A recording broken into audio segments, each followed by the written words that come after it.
Ada 5 doa yang penting ya, harus kita selalu cari. Yang pertama adalah al-walidain, doanya orang tua. Dan nampak dari doa orang tua itu setelah mereka meninggal. Ya ada yang memang Allah nampakkan ketika mereka masih hidup, tapi kadang nggak kerasa. Orang tua sama guru, sirnya, keajaibannya itu Allah nampakkan ketika mereka nggak ada. Makanya kata Habibullah Haddad, aku nggak akan bisa zuhur selagi ada Habib Umar bin Abdurrahman Al-Attas, syekhuna. Ketika nggak ada baru nampak.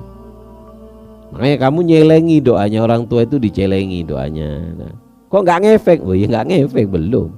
Kalau langsung ngefek, nggak ada mujahadah dari kamu, nggak ada usaha, nggak ada perjuangan, nanti langsung dapat ya, kayak di film namanya. Di situ kita diuji, kita memberi tapi nggak dapat apa-apa.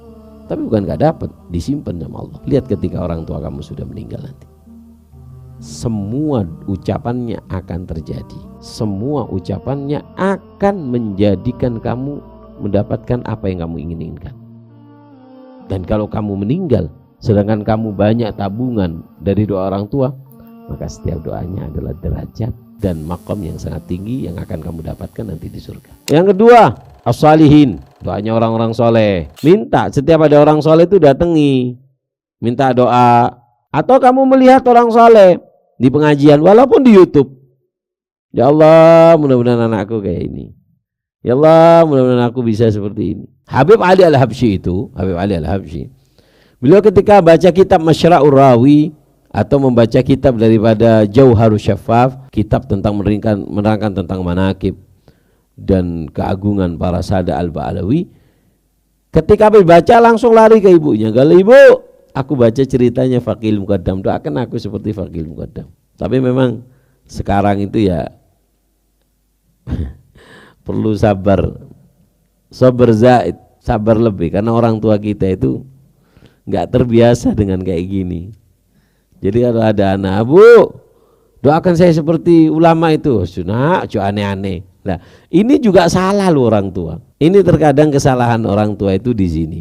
Ketika anak minta doa, punya cita-cita tinggi, langsung dipatahkan. Nah ini juga pelajaran.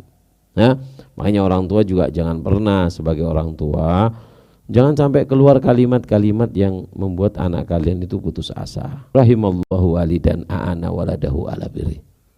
Sungguh beruntung, sungguh mendapatkan rahmat Allah orang tua yang membantu anaknya untuk berbakti.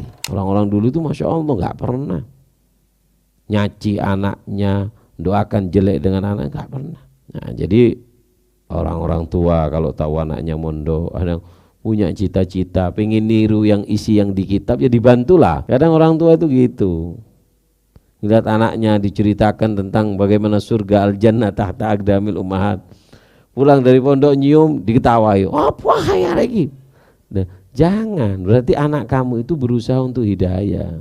Nah, disinilah orang tua juga punya peran penting di dalam kesolehan seorang anak. Yang ketiga, al-masyayikh, guru kamu, orang yang mendidik kamu urusan agama, orang yang mendidik roh kamu, orang yang dia itu capek memarahi kamu supaya kamu mendapatkan derajat yang tinggi. Dan ini kesalahan seorang santri, yaitu adalah lupa dengan jembatan yang sangat istimewa untuk menghubungkan kamu dengan guru kamu. Ada di antara jembatan-jembatan itu satu jembatan yang sangat istimewa kalau kamu lakukan. Apa? Mendoakan guru. Itu jarang terjadi. Saya pernah ketemu orang soleh, ana kagum sama orang itu, tapi ana nggak pernah belajar sama dia. Kalau ana bilang, kalau ya Habib, ana ini kepingin jadi santri antum, tapi ana nggak pernah belajar, nggak pernah ngaji, duduk sama antum nggak pernah. Kemudian bisa aham syekh gawil irtibat, yang penting kuatkan hubungan kamu dengan aku. Kef Habib, gimana caranya nguatkan hubungan? Gal ba'da kulli shalah, setiap kamu habis salat, tad'ullah, kamu doa sama Allah, doakan aku. Nanti tagul, katakan Allahumma aslih jami'al umur fulan bin fulan. Ya Allah, mudahkan semua urusannya fulan bin fulan ini, nama gurunya. Ana amalkan 3 hari. 3 hari ana hafalkan, ana ditelepon langsung sama beliau. Nggak ada kepikiran mau nelpon beliau, takut. Beliaunya nelpon, ngomong apa? Kal al-an yatagawwal irtibat. Sekarang hubungan kita akan menjadi kuat. Kenapa? Doa. Dan ini kelemahan setiap santri yang mondok, nggak pernah mendoakan daripada gurunya. Makanya guru dan orang tua ini doa itu paling penting. Mereka ini berat. Kalian ketika nyatukan diri kalian kepada guru itu berat. Sampai para salafun saleh itu mengatakan siapa orang yang membaca doa birrul walidain, maka dia termasuk orang yang berbakti. Karena di dalamnya terkandung doa-doa yang manfaat kepada orang tua yang masih hidup ataupun yang sudah meninggal. Makanya didoakan gurunya kalau kepingin punya hubungan. Keempat, ad-dhaif, doanya orang yang lemah, orang sakit, orang yang kepepet, yang butuh hajat. Hati-hati loh, itu mustajab. Walaupun dia cuman membutuhkan sesuap nasi bungkus, kamu kasih mereka, dia kan lemah fisiknya. Itu kalau ngangkat tangan, wah istimewa itu. Yang ketiga, termasuk yang lemah adalah doanya anak kecil. Ada ceritanya anak kecil bai'ul jannah. Anak kecil yang jual surga. Jadi ada anak kecil itu dia mainan di kotak-kotak gini. Surga, siapa yang beli? Di kotak bulat ini segini. Ada seorang lewat mengatakan, "Wahai anak," kata si ibu ini, "jual apa kamu?" "Aku jual surga." "Jual surga berapa?" "Surganya itu 10.000. "Buat apa kamu jual surga?" "Aku pengen beli mainan kayak anak-anak yang lain." "Aku beli satu surganya ya." "Iya bu, ini udah ya, yang ini punya ibu," dinamai. Pulang, akhirnya si suami sama si istri ini mimpi. Si suami mimpi bahwasanya istrinya ini dapat surga karena apa yang telah dibeli. Bangun tidur, ngomong sama si istrinya, "Kamu beli surga?" "Lalu ya kenapa?" "Aku mimpi kau ini punya surga yang kau beli kemarin." "Oh enggak, anak kecil jual-jualan surga itu. Allah, kau dapat surga, aku mimpinya kau dapat surga." Akhirnya si bapak ini datang ke anak itu dicari. Ya mainan lagi namanya anak itu. Mengatakan bahwasanya, "Anak, kamu jual surga ya?" "Aku beli ya." "Enggak, aku tidak jual surga." "Loh, kalau jual tak beli mahal 100.000. "Enggak." "Kenapa?" Allah pengen menunjukkan bahwasanya surga nggak bisa dibeli dengan sengaja, tapi dibeli dengan keikhlasan hati. Makanya sampai di surga itu ada pintu namanya khusus orang-orang yang suka gembirakan anak kecil. Bab mufarrihus sibyan. Pintu surga yang akan dimasuki untuk orang-orang yang suka menggembirakan daripada anak kecil. Makanya orang dulu pasti di kantongnya itu ada permen. Kalau ada anak kecil dilempar. Ya kalau sekarang jangan permen, tidak ada yang ngambil, sakit gigi paman gitu. Uang kalau sekarang. Artinya di sini pentingnya doanya orang-orang yang lemah. Jangan diremehkan.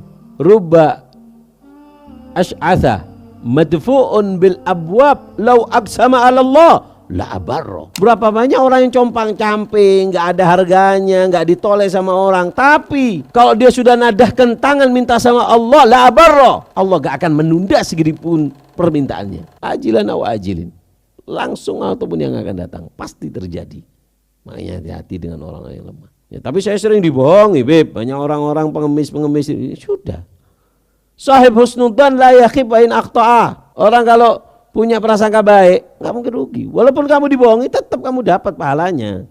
Yang rugi dia yang bohongi. Enggak akan ada kerugian di dalam pelaku kebaikan. Kalau kau harus capek dalam berbuat baik, ketahuilah capekmu akan hilang, tapi kebaikanmu akan kekal. Yang kelima, ad-doa li akhika fi dhahril ghaib. Doanya kamu kepada saudaramu fi dhahril ghaib, di dalam kesendirianmu. Jadi mendoakan saudara tidak di hadapannya. Ini doa yang istimewa. Nabi Abdullah bin Husain bin Tahir ketika ditanya tentang Ismullah al-A'zam, yaitu doa yang mana ada kalimat yang kalau kita campur dengan doa kita semuanya akan mustajab karena Ismullah al-A'zam tersebut. Maka Habib Abdullah bin Husain bin Tahir mengatakan bahwasannya termasuk Ismullah al-A'zam adalah ketika kau mendoakan saudaramu fi dhahril ghaib. Ketika kau mendoakan saudaramu di tengah malam sendirian, itu adalah doa yang mustajab. Kenapa? Karena dikatakan dalam hadis bahwasanya setiap ada seseorang mendoakan saudaranya dengan hajat, kamu mendoakan temanmu dengan 5 hajat, Maka 5 hajat tersebut kamu doakan untuk saudaramu, malaikat membungkusnya kembali dan memberikan kepadamu, mengatakan walaka mithlu dzalik, dan kau akan mendapatkan atas doa apa yang kau telah lantunkan kepada saudaramu. Jadi doa kita kepada orang lain ditukar dengan doanya malaikat kepada kita. Jadi kalau kita doakan orang, maka malaikat mendoakan kita. Jadi intinya doakannya kita kepada orang itu kembali kepada diri kita. Dan kembalinya pun bukan doa dari orang itu, tapi doa dari malaikat. Nah, makanya ini 5 doa yang penting ya. Doanya orang tua, doanya orang saleh, doanya guru, dan doanya orang-orang yang lemah, orang sakit, orang yang punya hajat kepepet, ataupun anak kecil. Dan yang kelima adalah doa kamu untuk saudaramu di keadaan yang sepi, tanpa diketahui orang. Naam. Ya syahr Ramadan marhaban